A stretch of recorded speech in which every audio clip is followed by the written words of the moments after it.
Bismillahirrahmanirrahim. Yang terhormat dosen pengampu mata kuliah Sejarah Pendidikan Islam, Bapak Caceng Salamuddin MAG. Yang saya hormati Bapak Muhammad Hasbullah SPD, dan tak lupa kepada rekan-rekan mahasiswa yang saya banggakan. Assalamualaikum warahmatullahi wabarakatuh. Hamdan wa syukronillah amma ba'du. Puja, puji, dan syukur marilah kita panjatkan kepada Allah Subhanahu wa Ta'ala, yang mana atas nikmat dan karunia-Nya kita dapat berkumpul dan mengikuti perkuliahan hari ini dalam keadaan sehat walafiat.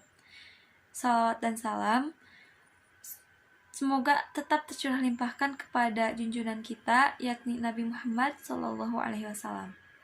Kami dari kelompok 7 yang beranggotakan saya, Sri Anggun Pangsuti, sebagai moderator, dan saudari Nisa Fitri Maulani sebagai pemapar materi yang pertama, dan juga Muhammad Enceng Dairobi sebagai pemapar materi yang kedua. Insya Allah pada kesempatan ini kita akan mempresentasikan tentang pendidikan Islam pada abad pertengahan. Baik, bismillahirrahmanirrahim. Terima kasih kepada moderator yang telah memberikan saya waktu untuk memaparkan materi mengenai gambaran pendidikan Islam pada masa pertengahan. Islam pada masa abad pertengahan terjadi setelah Islam klasik yang terjadi pada tahun 650 Masehi sampai dengan 1250 Masehi, di mana pada masa ini banyak terjadi peristiwa-peristiwa besar. Yang pertama yaitu banyaknya wilayah kekuasaan Islam, yang kedua majunya ilmu pengetahuan sains, lalu yang ketiga penyatuan wilayah-wilayah Islam, lalu yang keempat Islam terpecah menjadi beberapa kerajaan. Pada masa ini terbagi menjadi dua fase. Yang pertama fase kemajuan, lalu yang kedua fase kemunduran. Nah, pada masa fase kemunduran Islam terjadi karena hal-hal tertentu. Yang pertama, tidak menjaga wilayah kekuasaan yang luas dengan baik. Yang kedua, penduduknya sangat heterogen atau sangat beragam, sehingga memiliki kendala saat penyatuannya. Yang ketiga, adanya para penguasa yang lemah terhadap kepemimpinannya. Lalu yang keempat, adanya penduduk yang merasa acuh tidak acuh terhadap adanya ilmu pengetahuan dan teknologi. Terlebih lagi, setelah pasukan Mughal yang dipimpin oleh Hulagu Khan yang berhasil menghanguskan Baghdad, yang merupakan pusat kebudayaan dan peradaban Islam yang kaya dengan ilmu pengetahuan. Saat itu dipimpin oleh Khalifah Al-Mu'tasim yang merupakan penguasa terakhir Bani Abbas di Baghdad. Setelah Baghdad ditaklukkan oleh Hulagu yang merupakan penganut agama Syamanisme tersebut, kekuatan politik Islam mengalami kemunduran yang sangat luar biasa. Wilayah Islam pun terpecah belah dan saling memerangi satu sama lain. Peninggalan budaya dan peradaban Islam hancur. Ditambah lagi kehancurannya setelah diserang oleh pasukan yang dipimpin oleh Timurleng.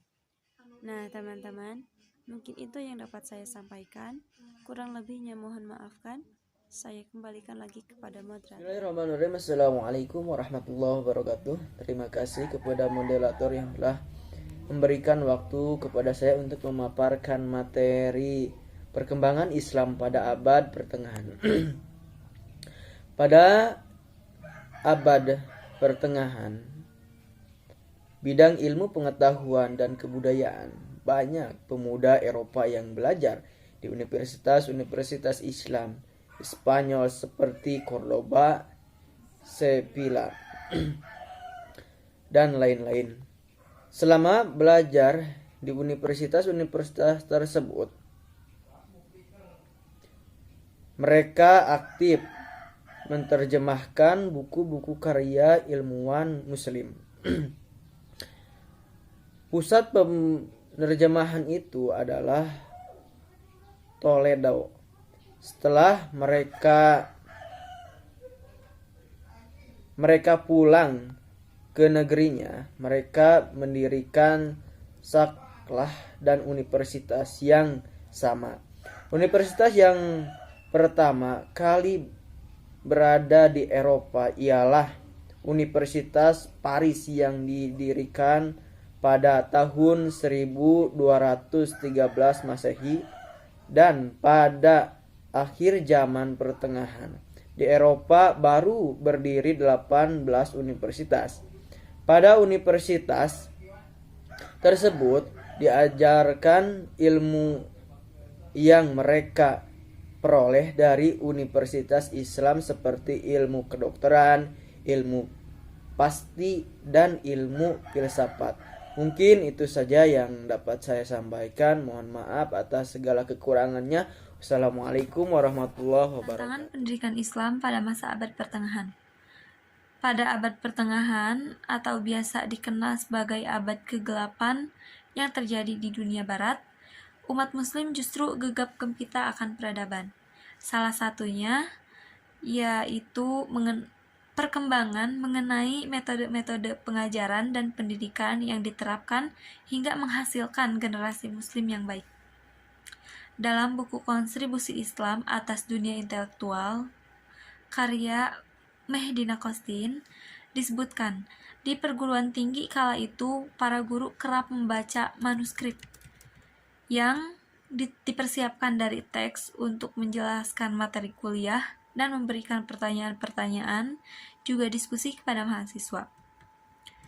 Kemudian, para mahasiswa didorong untuk mengajukan pertanyaan tentang pernyataan guru-guru mereka, dan tak sedikit pun diantaranya yang mengajukan keberatan pendapat. Bila materi telah selesai kami paparkan, mungkin kami akan menarik kesimpulan, yaitu ada banyak perilaku yang dapat kita terapkan sebagai cerminan penghayatan terhadap sejarah perkembangan Islam, yaitu yang pertama, sejarah merupakan pelajaran bagi manusia agar di kemudian hari perilaku atau perbuatan kaum muslim yang membuat kaum muslim dan umat manusia lainnya menderita tidak terulang lagi.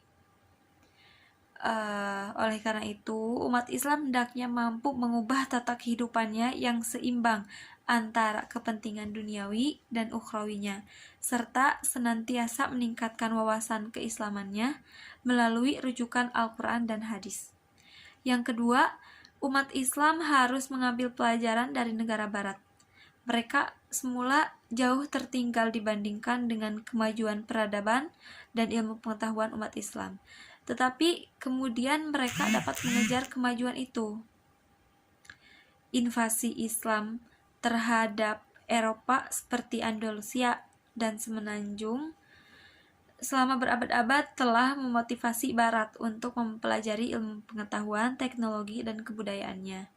Yang terakhir yaitu keberadaan cendekiawan pada masa perkembangan Islam abad pertengahan seperti Ibnu Sina, Al-Farabi, dan Ibnu Rushd harus menjadi inspirasi dan inovasi bagi umat Islam untuk terus mempelajari berbagai disiplin ilmu demi melanjutkan cita-cita perjuangan tokoh-tokoh muslim pada abad pertengahan tersebut, sehingga Islam mampu membawa rahmat bagi seluruh dunia.